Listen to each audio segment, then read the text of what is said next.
బీచ్కి వెళ్తున్నాం ఇక్కడ నుంచి మేము రూమ్ దగ్గర నుంచి వెళ్ళేకు దొత్తనే ఉంది. ఆడేమో పాటలు వింటున్నాడు షోయింగ్ కోసం, వీడేమో ఫొటోస్ దిగుతున్నాడు. ఎలా ఉన్నాడు అసలు తాటి చెట్లాగా. లొకేషన్ అయితే సరిగ్గా ఉంది, మామూలు అసలు మొత్తం గ్రీనరీ అంతా. వెళ్తూ ఉన్నాం బీచ్కి. ఇప్పుడు 1 కిలోమీటర్ అయిపోయింది. ఎవరన్నా ఇదిగో ఇదిగో అంటున్నారు. ఇక్కడ ఎక్కడ చూసినా బార్లే రెస్టారెంట్లు కనిపిస్తున్నాయి. 3 Keys అట రెస్టారెంట్ పేరు. నీ చూస్తున్నా కానీ ఇంకో బార్ అండ్ రెస్టారెంట్ వచ్చింది ఇక్కడ, గుడ్ టైమ్స్ అంట ఏదో. చూడండి 3 Keys అంట, సిన్స్ 1992. 3 Keysలో ఈ ముగ్గురికి 3 Keys.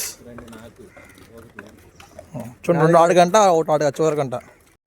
ఇదేం రోడ్ రా బాబు, వెళ్ళే కొద్ది వస్తానే ఉంది. తీసుకుంటున్నాడు.